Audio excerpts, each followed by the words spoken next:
Bienvenidos a parte número 3. Hemos estado considerando el reino de Dios y queremos aprender sobre este reino, especialmente como dos cosas, cómo nos afecta aquí en tierra y cómo se mueven las cosas en los cielos.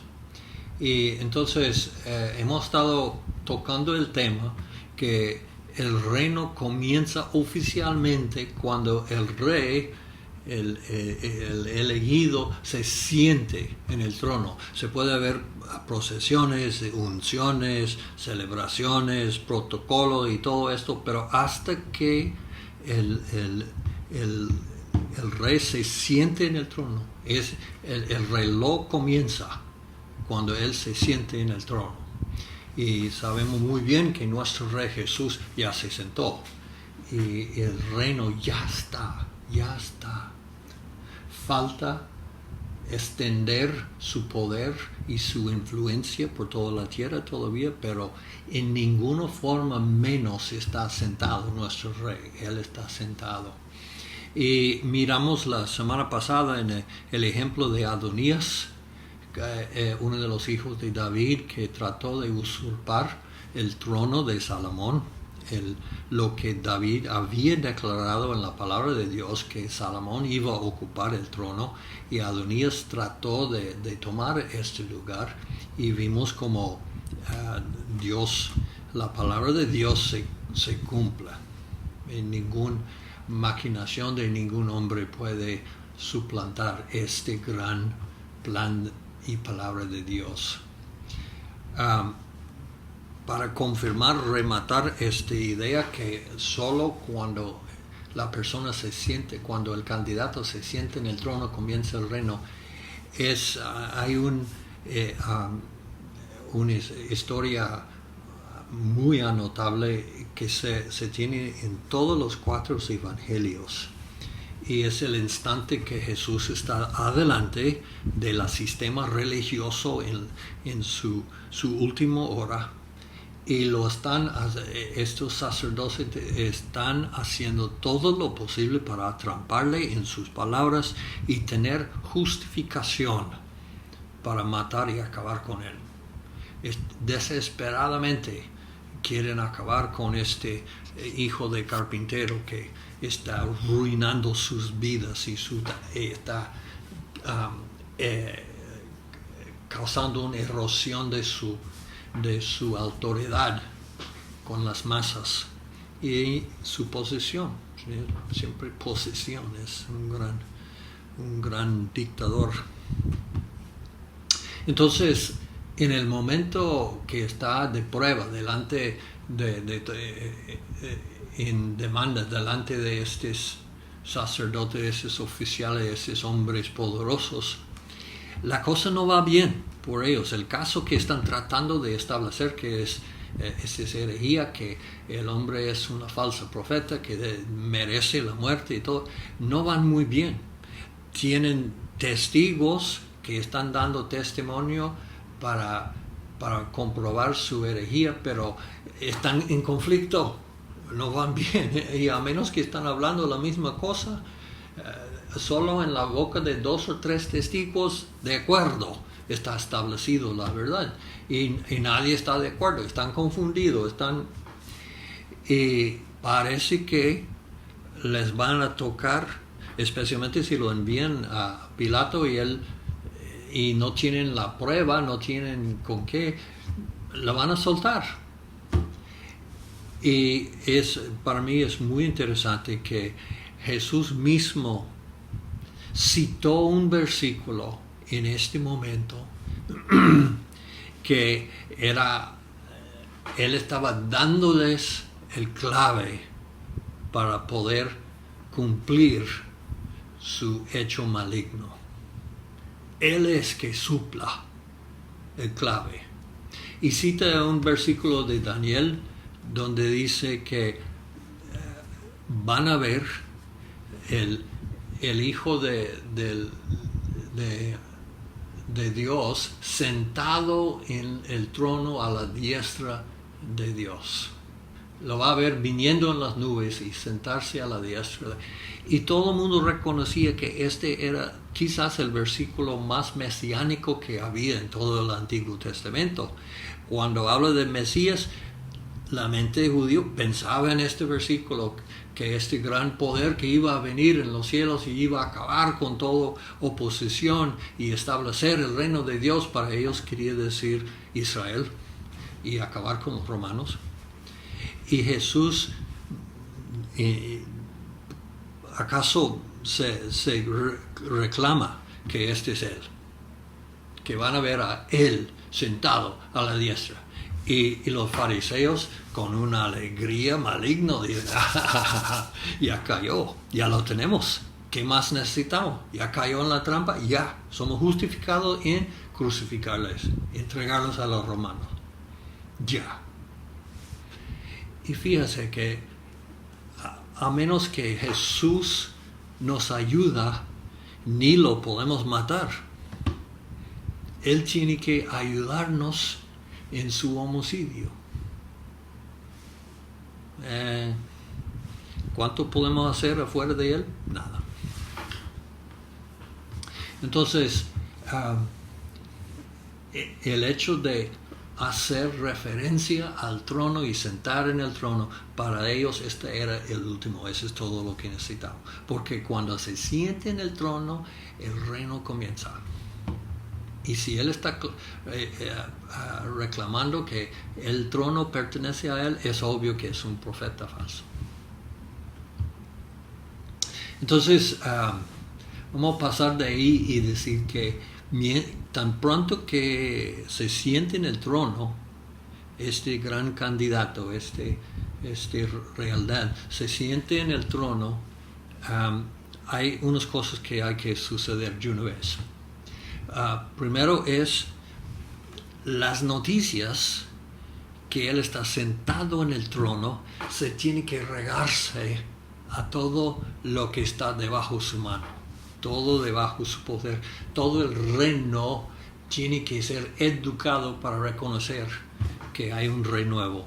De hecho, eso es lo que rompió, lo que destruyó la fiesta de Adonías, porque escucharon un poco ruido en la ciudad de Jerusalén y dijeron, ¿qué es este bulla que escuchamos? ¿Es el 4 de julio o qué? Y no sabían. Entonces, cuando llega uno para informarles que la bulla que se escucharon era el sonido de la celebración del hecho que David había escogido a Salomón y lo habían hecho entrar la ciudad en el burrito del mulo de David, y lo habían puesto el adorno del rey, y habían puesto y el último es, y has sentado en el trono. Cuando él dice esto, todos los invitados de Adonías, como cucarachas, se dan cuenta que ya ellos ya se encuentran, ya viven en otro reino. Entraron a la fiesta viviendo en un reino, salieron corriendo viviendo en otro. Entraron viviendo en el reino de David, salieron de afán viviendo en el reino de Salomón. Entonces, primera tarea que tenemos que hacer es regar las noticias que hay un rey nuevo. A todo, y claro, en aquellos días no había los medios de comunicación que tenemos nosotros, y demoraba a veces que esas noticias, esas buenas nuevas llegasen a las últimas partes de la tierra de Israel y Judá. Entonces esa es la primera tarea. Segundo, Salomón tuvo que, y con la ayuda de David, tuvo que establecerse una administración. Como en cualquier elección hoy en día se eligen un presidente, lo que sea, nuevo, se va el antiguo junto con sus su administración escogido, todas las personas que él había instalado en las diferentes posiciones van. Y el nuevo trae todos sus personajes con él para establecer en los diferentes lugares posiciones de poder y administración. Y se supone que tuvo que ver un poco de educación, de entrenamiento, de preparación para ocupar estos lugares. En el caso de Salomón no era necesario porque David había visto adelante en esas cosas y él tuvo sus hombres escogidos listos. Y con Salomón no era sino llamarlos, instalarlos. Entonces, ese es el segundo requisito que hay que cumplir el momento que el reloj del reino comienza a tic-tac, tic-tac. Y el tercero es hay que terminar negocios incumplidos. Cualquier rey que muere se deja algunas cosas sin cumplir, que están en proceso y nunca llegaron a cumplirse. Y David se encargó a Salomón directamente en la cara que había 3 o 4 cosas para terminar, que no habían cumplido en la manera digna de lo que debe de ser. Y tuvo que ver con personas que estaban en contra, digamos enemigos. Estaban enemigos con sonrisas, pero enemigos sin embargo. Y David lo supo, pero en algunos aspectos estaba atado de cumplirlos. En un caso había dado su palabra, en otros casos de una relación familiar, etcétera, etcétera. Había restricciones que restringía a David de cumplir, dejar esos negocios, esas relaciones malignos sin resolverlos. Y él se encargó a Salomón de una vez de tan pronto que él pasara, que el primer hecho del reino era cumplir, resolver estas relaciones malignos, y Salomón lo hizo. Entonces a nosotros también nos toca, cuando nuestro Jesús se sentó en el trono, tenemos la responsabilidad de hacer llegar esas noticias a los últimos vecindarios, los últimos calles, los últimos campos del reino. Tienen que oír y reconocer que hay un rey nuevo. Y enviamos personas para anunciar este gran evento. Se llama misioneros. Y también hay que llenar lugares, oficinas, administraciones con administradores aptos, adecuados para cumplir los requisitos del reino.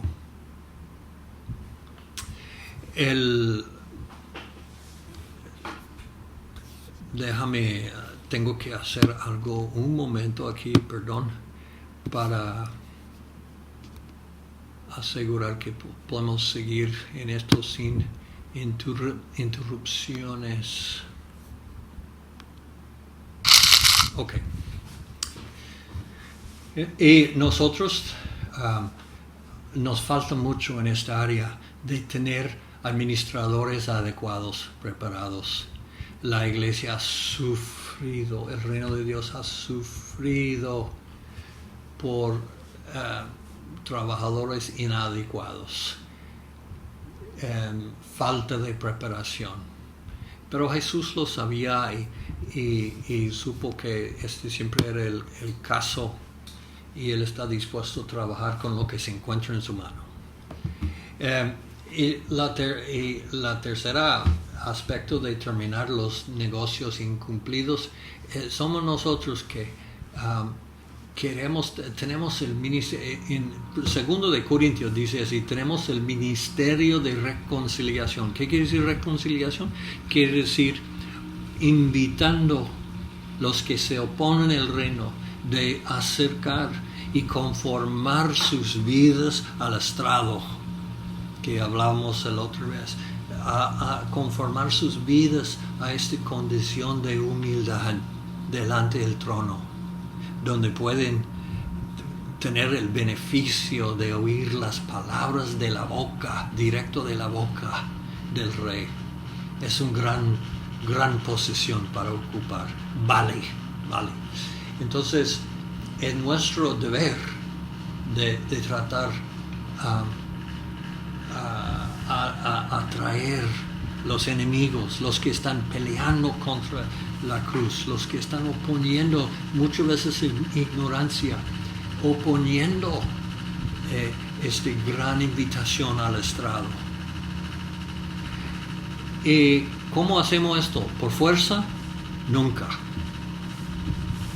Y hablamos un momentico de fuerza. Es uno de los temas que me hace agitar la sangre, porque casi hasta ser violento. No, mentiras.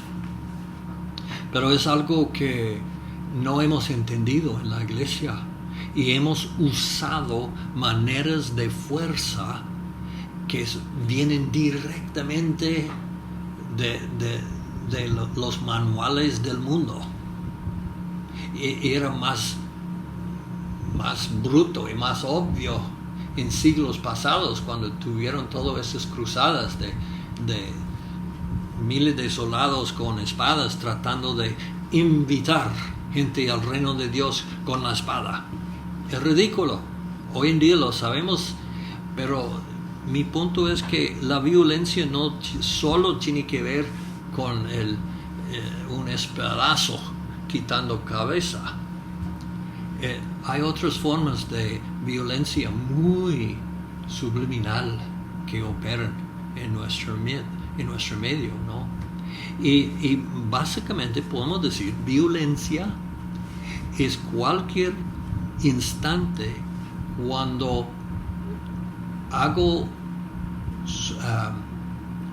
cuando mi voluntad supera lo tuyo para que yo consiga lo que yo quiero. Cuando hago cosas para asegurar que lo que yo quiero es lo que sale de la situación. Esa es violencia. La manera del reino es invitar, no manipular. Que cuando todos estamos, desafortunadamente, estamos muy acostumbrados a esas grandes peticiones famosas para ofrendas y todas las exhortaciones y los testimonios de dar y sabemos muy bien que casi siempre esa es una gran manipulación. ¿Y por qué es una manipulación? Porque la persona que le está dando la exhortación, la voluntad de él es conseguir su dinero. Y él va a hacer todo lo posible para imponer su voluntad sobre lo tuyo, para que tú des el dinero. Es violencia. Es una violencia muy suave en comparación de boleando una espada, pero sin embargo son primos estas dos clases de violencia. Entonces, ¿cómo es que nosotros vamos a cumplir este propósito de establecer el reino nuevo? ¿Cómo vamos a cumplir este propósito de concluir asuntos incumplidos? Donde hay personas que son enemigos, realmente son enemigos de, como la Biblia dice, enemigos de la cruz de Jesús y no se dan cuenta. ¿Qué? ¿Cómo podemos reconciliar? Pues no es con violencia, es con invitación. La Biblia dice, no sean vencidos por el maldad, sino vencer lo malo con lo bueno.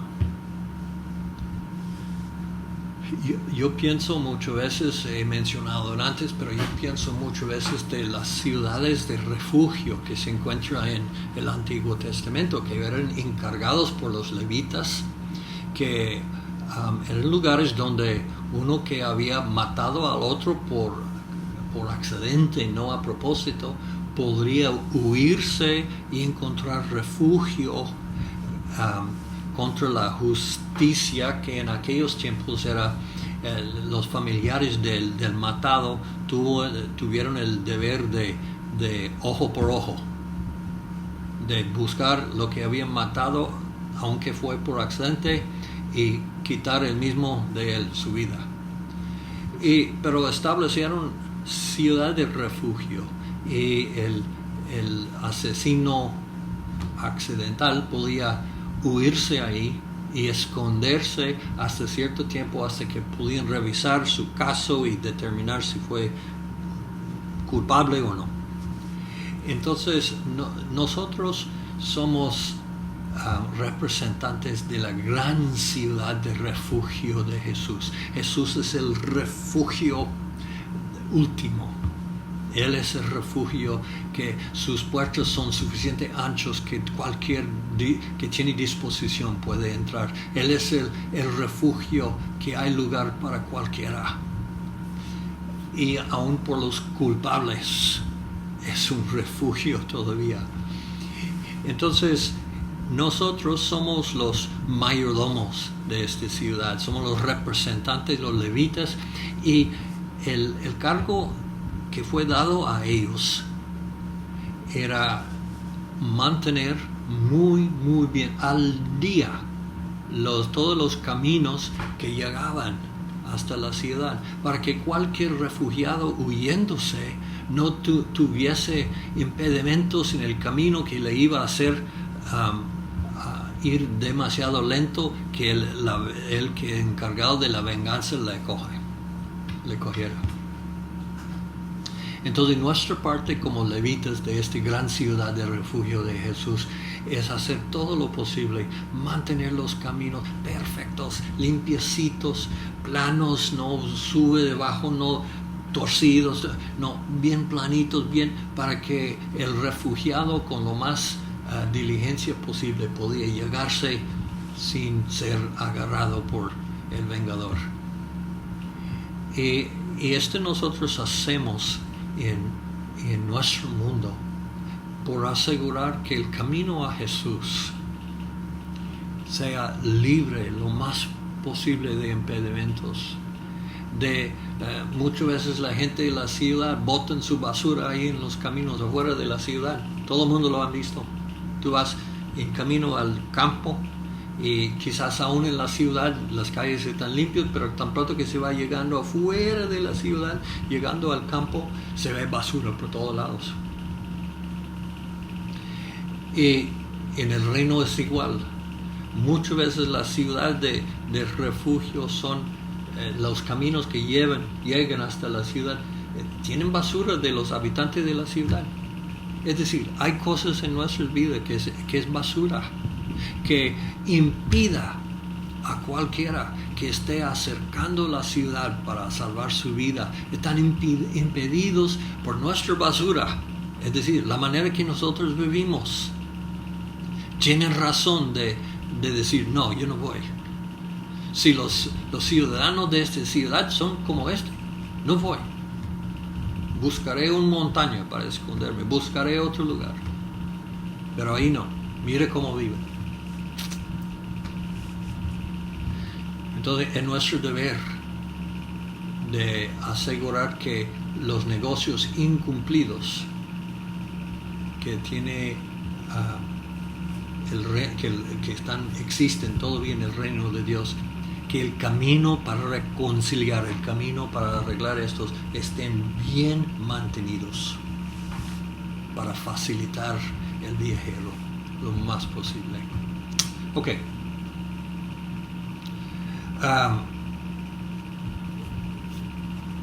Quiero hablar un momento de qué califica. Hemos hablado de repaso, que el deber de nosotros es regar las noticias a todo el reino.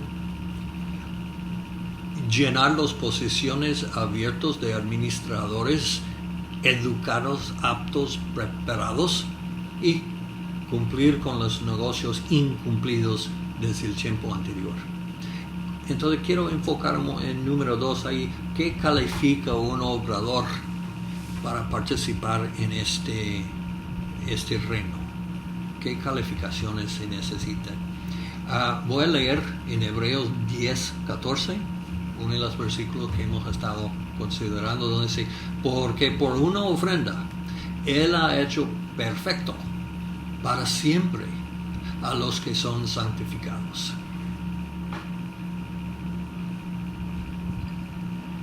Bueno, tiene unas palabras de dinamita ahí que tenemos que tratar, porque hay mucha ignorancia que puede entrar en esas cosas.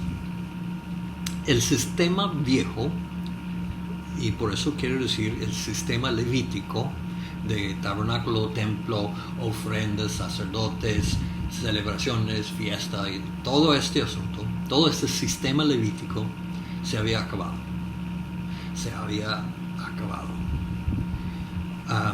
Porque no servía.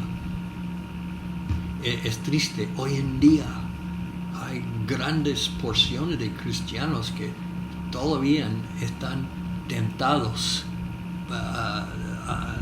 están atraídos para entrarse en alguna forma de este sistema legal de ofrendas y de celebraciones, días de fiesta. Y claro, no son directos muchas veces los ritos y los ceremonios, son como primos segundos de lo que era el sistema levítico, pero es el mismo principio que están comiendo ahí, el principio de participar en este sistema que comprobó que no sirve. Entonces dice el sistema, y esto ustedes pueden ver en Hebreos, el sistema antiguo no sirvió, número 1, porque usaba sangre de toros y cabros para limpiar sangre de seres humanos. No funciona. Sabemos que la vida está en la sangre. Entonces, ¿qué clase de vida hay en sangre de toro y cabro macho? Hay vida de toro. ¿Qué clase de sangre tiene ser humano? ¿Qué clase de vida está en esta sangre? Vida de ser humano. Y obvio desde el principio que Dios puso superior la vida de seres humanos sobre las vidas de los animales. Entonces, ¿cómo puede ser que la sangre de los animales se limpien, se hacen reconciliación por sangre humana? No funciona. Tiene que ser al revés, por lo menos. Entonces, la sangre era muy inferior y solo postergaba, solo puso por otra fecha lo final. El segundo es que tuvieron que repetirlo todos los días. Lo hicieron ayer, pero lo tienen que hacer hoy. Lo que hizo ayer no funciona para hoy. Y el tercero, la tercera razón que no servía, en realidad este sistema no podía cumplir con el gran propósito de reconciliación, y era limpiar la conciencia, limpiar totalmente la conciencia, dejando corazón puro, limpio, sincero, con las leyes de Dios escrito adentro, en vez de todas estas acusaciones y condenaciones que siempre hay en el ser humano. Entonces, por esto este sistema tuvo que ser acabado. Y en cambio, Hebreos nos dice que Jesús trajo una sangre superior. La sangre de Jesús no es como sangre tuyo o mío, es una sangre superior y puro. De manera que un poquito de esta sangre, suficiente para redimir todo ser humano, toda la sangre de ser humano. No era sangre de toros, antes ni sangre de solo un ser humano, era sangre del Hijo de Dios, que fue capaz suficiente, tan superior, que una gota podía resolver el problema humano. Y dice que era una vez para siempre. Jesús no tiene que morir de nuevo, Jesús no tiene que cumplir otra vuelta en la cruz, porque una sola vez era suficiente. Y sirve con el propósito de limpiar nuestras conciencias, darnos un tablero limpio, listos. Ok, entonces tratamos ligerito esas dos cosas de santificación y perfección. Lo vamos a comenzar con santificación, porque es algo muy mal entendido y ha sido como un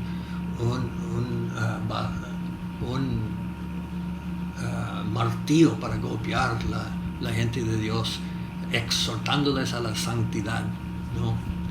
La santificación habla de una relación, y es una relación muy sencillo en el sentido es que cuando se separa algo y lo tiene marcado por un propósito especial y lo guarda así, esta es santificación. Eso es lo que quiere decir la palabra: apartar, separar y marcar para un propósito especial. Ok, so la santificación es este proceso de marcar por un propósito, no con P mayúsculo. En el mover de Dios nosotros siempre pensábamos en el gran propósito de Dios, que el propósito tuvo que ver con un yo, con Y mayúsculo. No, ese es el propósito de Dios que siempre ha tenido, y cualquier corazón disponible cabe ahí en este propósito, no es exclusivo. El que está dispuesto a abrazar el propósito cabe, hay lugar para él ahí. Y luego la perfección no es la idea que tuvimos nosotros, que quiere decir una obediencia perfecta, porque cualquier que ha procurado obedecer perfectamente todos los días cada mandamiento siempre cae en trampas, oyendo la voz de Dios en cosas que Él no está hablando.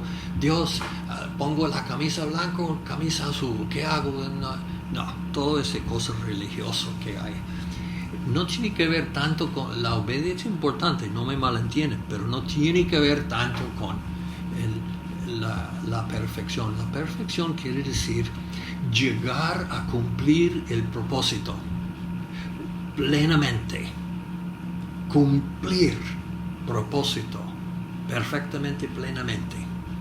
¿Ok? Entonces la santificación nos aparta para un propósito, y la perfección es que cuando pongamos pie a la jornada de santificación nos hace llegar a la perfección. Si vivo una vida respetando la santificación, el propósito que por la cual Dios me ha separado, llegará el día cuando llego a cumplir aquel propósito. Siembro un semilla de tomate con la esperanza, lo aparto, lo pongo en un lugar especial, lo trato en una manera especial, lo cuido con el propósito que algún día hubiese un tomate. Perfección, el cumplimiento. Entonces le doy dos ejemplos y terminamos con esto. Dos ejemplos de esta cosa. Y algunos lo han escuchado antes, pero lo repito porque me ha ayudado siempre. Cuando una vez, hace muchos años, estuve en Guatemala ministrando en una iglesia, Desafortunadamente, ese era durante los tiempos cuando no había email, no había celulares, no había nada de esos medios de comunicación, no había sino el teléfono. Y rara vez se usaba el teléfono porque era costoso. Y en este tiempo en Guatemala resulta que fue durante el tiempo de mi aniversario con Dosha. Y yo sentía muy malo que estuve haciendo llegar las noticias a las últimas partes del reino, mientras que mi esposa se quedó sola en la casa con los hijos y no estuve ahí para celebrar con ella. Perdón. Entonces, esta noche después de predicar, algún hermano me acercó y me hizo para chocar las manos, y como a veces lo hacen, tuvo un billete ahí en la palma y me empujó así, me hizo recibir el billete como una ofrenda especial. Bueno, entonces, cuando él hizo esto, me llegó la idea, porque estaba sintiendo malo todavía de haber perdido, ser ausente durante mi aniversario. Yo dije, Señor, cualquiera, por el resto de este viaje, cualquiera persona que me ponga un poco de dinero en la mano, este dinero lo voy a apartar para comprar algo especial para Dosha. Entonces este dinero fue puesto a un lado con un propósito especial. El dinero no era en sí, no era especial. Era el mismo papel, mismo tinta, mismos números. No valía más. 10 pesos eran 10 pesos. Este 10 pesos aquí valía igual de esos 10 pesos que tuve por otros medios. Pero lo tuve marcado por algo especial. Ojalá que me entiendan en esto, porque es la diferencia donde muchos se tropiezan y comienzan a pensar en maneras exclusivas. Entonces, era sorprendente cuántas personas, después de hacer este voto al Señor, era sorprendente cuántas personas me empujaron dinero en la mano, me sembraron en la mano. Y yo pensaba, wow, tú amas mucho a mi esposa. Y entonces, sí, así fue. Y cuando hubo la oportunidad, compré algo que hoy en día no recuerdo qué era, pero algo bueno seguro, y para dar a Dosha. Y cuando lo di el regalo, se cumplió, se fue perfeccionado mi santificación. El dinero apartado por un propósito especial se cumplió, llegó a perfección. Ok. Otro ejemplo del Antiguo Testamento, la historia de David. David fue el ungido, pero no siempre así. Cuando era un niño de 15, quizás 16 años, Samuel se fue a la casa de Isaí para ungirlo. Y ustedes saben la historia, llegó ahí Samuel y se ve la fila de hijos de Isaí, lo grande, y diciendo, ajá, ok, él está aquí, ¿cuál sería? Y comienza con lo más grande, el mayor, suponiendo por seguro esto es. Y uno por uno, Dios diciendo, tampoco, no, este nunca, no, este no es. Y pobre Samuel llega al último y Dios dice, Y Samuel, gracias a Dios por las experiencias que él tuvo como un joven y todo eso, él tuvo mucha confianza en su habilidad de oír a Dios. Él no dijo, bueno, parece que me equivoqué, no escuché la voz de Dios. Él dijo, no. Y dijo a Isaí, tiene que haber otro, porque Dios me dijo de sus hijos y ninguno de estos, ¿tienes otro escondido? Y Isaí dijo, bueno, hay el pequeñito que está en el campo con las abejas, pero este es el chico, no. Le dice, tráigalo de una vez. Y se esperan ahí todo. Imagino que eran unos momentos un poco incómodos, porque están en la mesa preparados para comer una fiesta y nadie puede comer hasta que Samuel se cumple con esta tarea que tiene. Entonces todo el mundo está sentado y mirando la comida y con hambre y esperando. Por fin llega David y Dios dice, esto es. Y con 1,5 galón de aceite, Samuel derrama sobre David. ¿Y qué pasa con David? En este momento está santificado. Dios lo marcó y se apartó por un propósito especial. ¿Y qué hizo Dios con él despuesito de terminar de comer? Al campo. Vuélvese al campo. A terminar. A seguir cuidando las ovejas. Y puede ver que este momento de santificación todavía tuvo en vista, en los ojos de Dios, tuvo en vista la perfección. Porque la perfección de David era sentarse en el trono de Israel. Y Dios le dice, mi pastor rey sobre mis ovejas, Israel. Entonces, el propósito, la perfección era ser un pastor sobre este grey. Y la santificación tuvo este comienzo en cuidando la grey. Él estaba caminando en la jornada para llegar a la perfección. Fue santificado y llegó a la perfección. Entonces, es lo mismo con nosotros.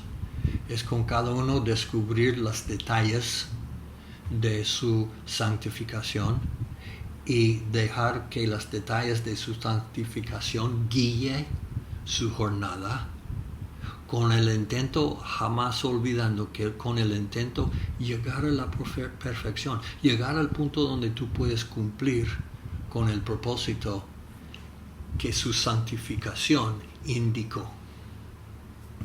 Y este no tiene que ser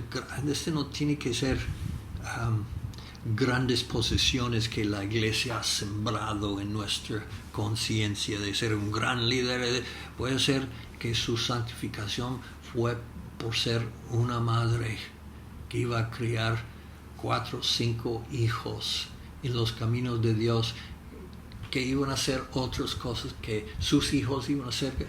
Pero cualquier cosa que tú haces que está en línea con su santificación y le hace llegar a su perfección, cualquier cosa que tú haces va a producir fruto. Va a producir fruto. Y no es un fruto inferior a cualquier evangelista, gran ministerio. No. En los ojos de Dios es igual de honorable, porque el omnisciente hizo la decisión por su santificación. La próxima vez vamos a estudiar y descubrir las 5 maneras. Puede haber otras o variaciones de cómo de expresar esto, pero 5 maneras que el reino de Dios se influye en este reino aquí en tierra. Y son obvios, pero tenemos cosas para aprender en este estudio y yo creo que van a ser una bendición. Yo estudiándolo me bendigo mucho y creo que van a ser una bendición para ustedes también. Bueno, hasta entonces, Dios le bendiga. Ha sido un placer compartiendo en estos días.